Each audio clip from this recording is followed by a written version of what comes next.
अखिल भारतीय अखाड़ा परिषद के अध्यक्ष महंत नरेंद्र गिरी की संदिग्ध परिस्थितियों में मौत। प्रयागराज के बाघंबरी मठ में बने गेस्ट हाउस में जहां वो रहते थे वहीं उनका शव मिला। पुलिस को महंत नरेंद्र गिरी के कमरे से 7 से 8 पन्नों का सुसाइड नोट भी मिला है। सुसाइड नोट में शिष्य आनंद गिरी और 2 अन्य आद्या तिवारी और संदीप तिवारी पर आरोप लगाए गए हैं।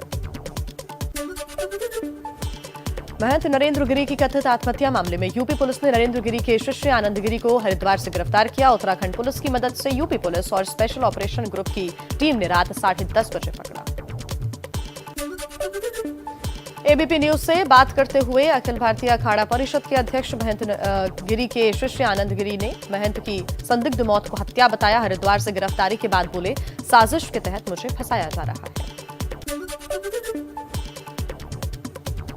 सुसाइड नोट में आद्या तिवारी व संदीप तिवारी की भी नाम का जिक्र है। आद्या तिवारी और उनके बेटे संदीप तिवारी को पुलिस ने पकड़ा है। आद्या तिवारी लेटे हनुमान मंदिर के मुख्य पुजारी हैं। यूपी पुलिस के मुताबिक उन्हें आश्रम से शिष्यों ने कथित आत्महत्या की जानकारी दी है। पुलिस के मुताबिक उन्हें बताया गया था कि शव पंखे से लटका है और दरवाजा अंदर से बंद है। पुलिस के मुताबिक आश्रम से मिली सूचना के बाद जब उनकी टीम मौके पर पहुंची तब तक शिष्यों ने दरवाजा तोड़कर महंत के शव को पंखे से उतार लिया था। महंत नरेंद्र गिरी के पार्थिव शरीर को अभी आश्रम में ही रखा गया है और आज सुबह शव का पोस्टमार्टम कराया जाएगा। फॉरेंसिक टीम मौके का मुआयना कर रही है।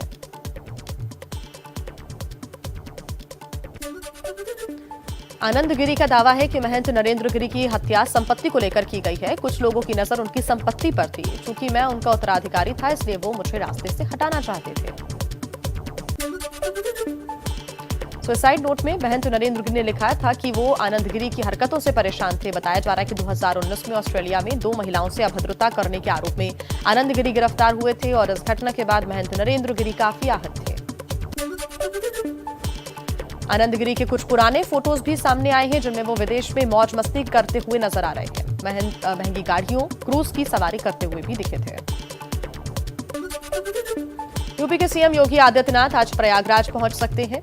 योगी ने कहा, महंत नरेंद्र गिरी जी का ब्रह्मलीन होना आध्यात्मिक जगत की अपूर्णीय क्षति है। दिवंगत पुण्य आत्मा को अपने श्री चरणों में स्थान दें तथा शोकाकुल अनुयायियों को यह दुख सहने की शक्ति प्रदान करें।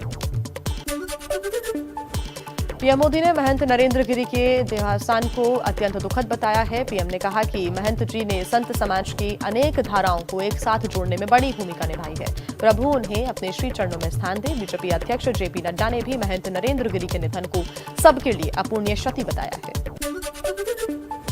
वर्ष 2019 के प्रयागराज कुंभ मेले के भव्य आयोजन में अखाड़ा परिषद के अध्यक्ष महंत नरेंद्र गिरी की अहम भूमिका रही थी। मेले के दौरान उन्होंने समय समय पर शासन का मार्गदर्शन किया था। आम आदमी पार्टी ने महंत नरेंद्र गिरी की संदिग्ध मौत की सीबीआई जांच की मांग की है। पार्टी की ओर से जारी बयान में कहा गया है कि इस सरकार में न आम इंसान सुरक्षित है न साधु संत।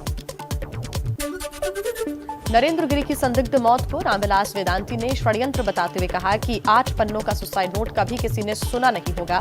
ये सुसाइड नोट किसी और ने लिखा है। पूरे मामले की सीबीआई जांच होनी चाहिए। कुछ और अहम खबरों का रुख कर लेते इसी तरह फटाफट अंदाज में। यूपी के सीएम योगी आदित्यनाथ आज मुरादाबाद, बिजनौर और संभल जनपदों के दौरे पर रहेंगे। वो सबसे पहले मुरादाबाद जाएंगे, फिर यहां के रातोपुरा गांव में जनसभा करेंगे। हालांकि उनके प्रयागराज जाने की भी खबरें हैं, इसलिए उनके कार्यक्रम में थोड़ा फेरबदल हो सकता है। एआईएमआईएम प्रमुख असदुद्दीन ओवैसी आज लखनऊ में सुहेलदेव भारतीय समाज पार्टी के अध्यक्ष ओम प्रकाश राजभर से मुलाकात करेंगे। मुलाकात में यूपी चुनाव को लेकर आगे की रणनीति पर चर्चा करेंगे।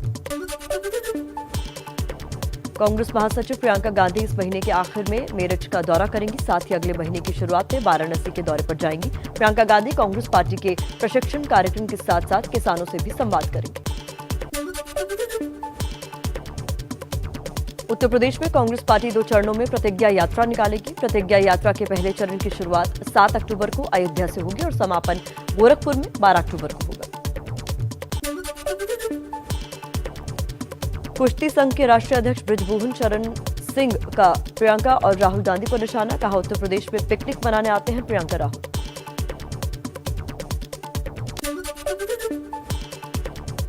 राखी सावंत ने यूपी विधानसभा अध्यक्ष हृदय नारायण दीक्षित के कम कपड़े वाले बयान पर कहा कि मेरे नाम का इस्तेमाल किए बगैर इन नेताओं की दाल गलती नहीं। राखी ने कहा कि भगवान के नाम से ज्यादा ये राखी का नाम जपते रहते हैं। उमा भारती के विवादित बोल सोशल मीडिया पर वायरल। वीडियो में उमा ने कहा, चप्पल उठाने वाली होती है ब्यूरोक्रेसी। उमा ने कहा, मुझे इस बात का रंज नहीं कि मेरी भाषा अच्छी नहीं थी, लेकिन मेरा भाव अच्छा था। एमपी के कॉलेजों में रामायण की पढ़ाई के फैसले के बाद अब बिहार के स्कूलों में भी इसकी मांग शुरू हो गई है। बीजेपी की इस मांग पर एनडीए में तकरार शुरू हो गई है। जेडीयू ने कहा, इस तरह के मामलों में राजनीति नहीं होनी चाहिए। बिहार पंचायत चुनाव में नामांकन के लिए बाहुबली प्रत्याशी शेख अब्रे आलम जेल से हथकड़ियों के साथ नामांकन कराने हसनपुरा ब्लॉक पहुंचे। अब्रे आलम 2019 में पियाउर में हुए एक हत्या केस में गिरफ्तार हुए थे और तब से जेल में ही हैं। स्वयंसेवक संघ सरसंघचालक मोहन भागवत ने कहा है कि हम सरकार में हस्तक्षेप नहीं करते, लेकिन राष्ट्रहित के मुद्दे पर संविधान के दायरे में रहकर उचित कदम उठाते हैं।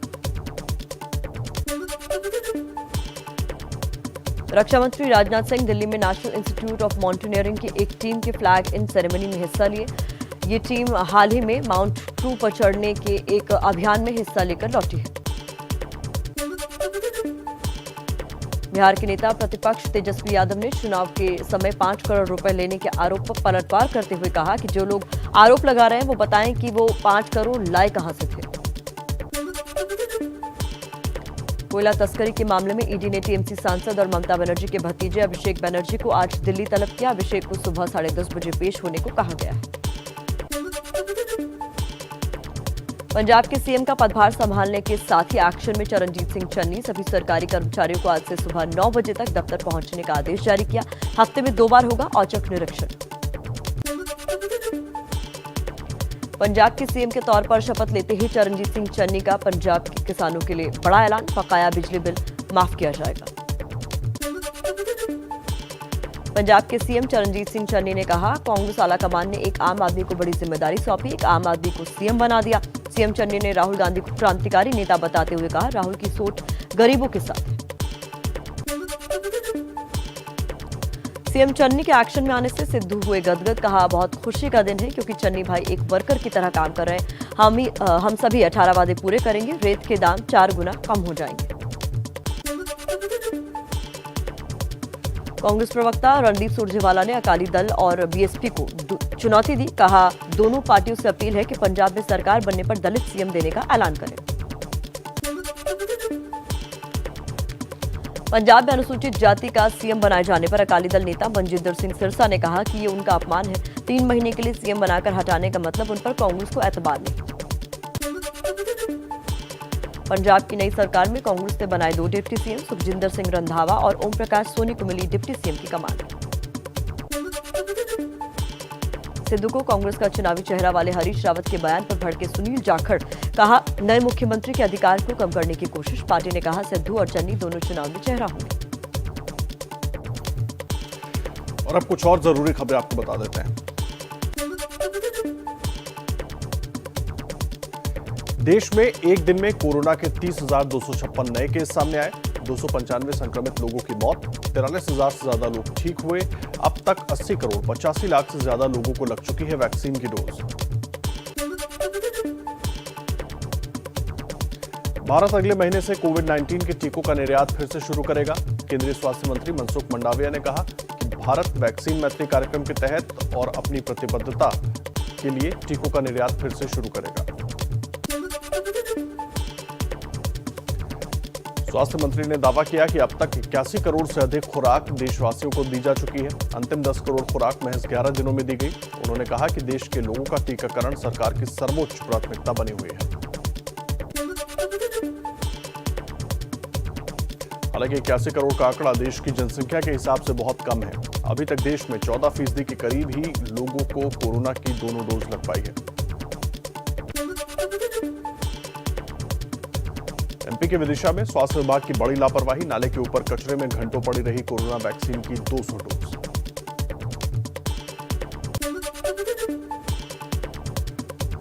उत्तराखंड में कोरोना महामारी के चलते महीनों तक बंद रहने के बाद कक्षा 1 से 5वीं तक के प्राथमिक विद्यालय आज से खुल जाएंगे।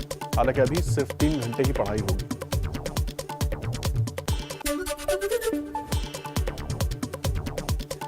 अमेरिकी वैक्सीन निर्माता कंपनी फाइजर का दावा, कोरोना की वैक्सीन 5 से 11 साल तक के बच्चों के लिए सेफ, क्लिनिकल ट्रायल के नतीजों के आधार पर खुलासा।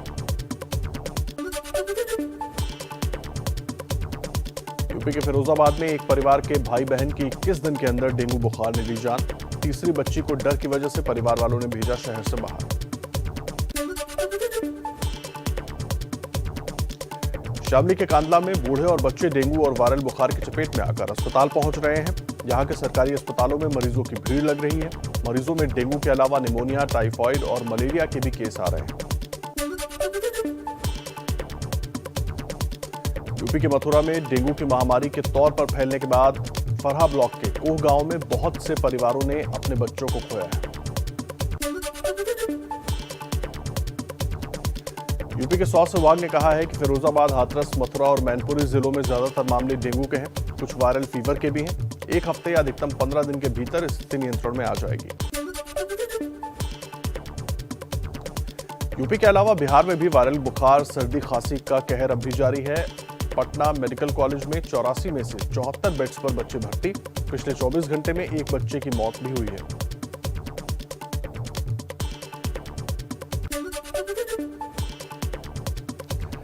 बिहार के मुजफ्फरपुर में भी बच्चों में वायरल फीवर के केस अभी भी जारी हैं आने।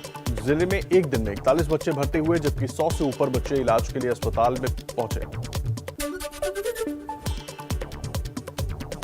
हरियाणा के पानीपत में कोरोना के बाद डेंगू ने बरपाया कहर। पानीपत के विजयनगर में 2 सगे भाइयों की एक हफ्ते के अंदर डेंगू से मौत, परिवार वालों का बुरा हाल। और अब बाढ़ बारिश से जुड़ी हुई खबरें फटाफट अंदाज में आपको बताते हैं। मध्य प्रदेश के रतलाम में जारी बारिश के बाद बर्बादी का कहर। तेज बारिश के बाद सड़कों पर कई फीट पानी भरा, घरों की छत पर रहने को मजबूर लोग। रतलाम में लगातार जारी बारिश की वजह से अस्पताल में 5 फीट तक पानी भरा। अस्पताल के बाहर भरे गंदे पानी के बीच से गुजरने को मजबूर लोग। रतलाम में बारिश का कहर ना झेल पाने के कारण एक कच्चे घर की छत भरभरा कर ढही। बारिश की वजह से शोरूम का सामान पानी में तैरता हुआ नजर आया। एमपी की डिंडोरी में मूसलाधार बारिश के बाद जबलपुर अमरकंटक हाईवे पर बाढ़ जैसे हालात। सड़क पर पानी भरने से लोगों को हो रही है परेशानी। एमपी के विदिशा में बेतवा नदी उफान पर। लगातार जारी बारिश की वजह से नदी का जलस्तर बढ़ा। चरण तीर्थ घाट पर जाने वाला पुल जलमग्न। जान जोखिम में डालकर दर्शन करने जा रहे हैं लोग। चंडीगढ़ में तेज बारिश के बाद लोगों को गर्मी से मिली राहत। बारिश की वजह से कई इलाकों में जलभराव की स्थिति। मौसम विभाग ने चंडीगढ़ में 24 तक बारिश के आसार जताए जा रहे हैं।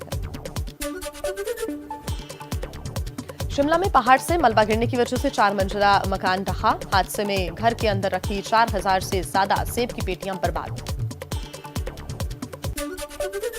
यूपी के आजमगढ़ में बारिश के बाद जलभराव से बढ़ी परेशानी। शमशान घाट पर पानी भरने से सड़क पर दाह संस्कार करने को मजबूरी। पोर्नोग्राफी केस में गिरफ्तार राजकुंद्रा को राहत। राजकुंद्रा और उनके सहयोगी को मिली जमानत। मुंबई की सेशन कोर्ट में 50,000 के मुचलके पर जमानत दी।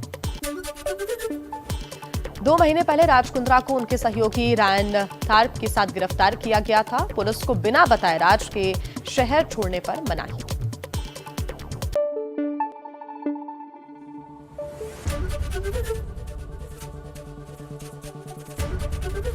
एबीपी न्यूज आपको रखे आगे।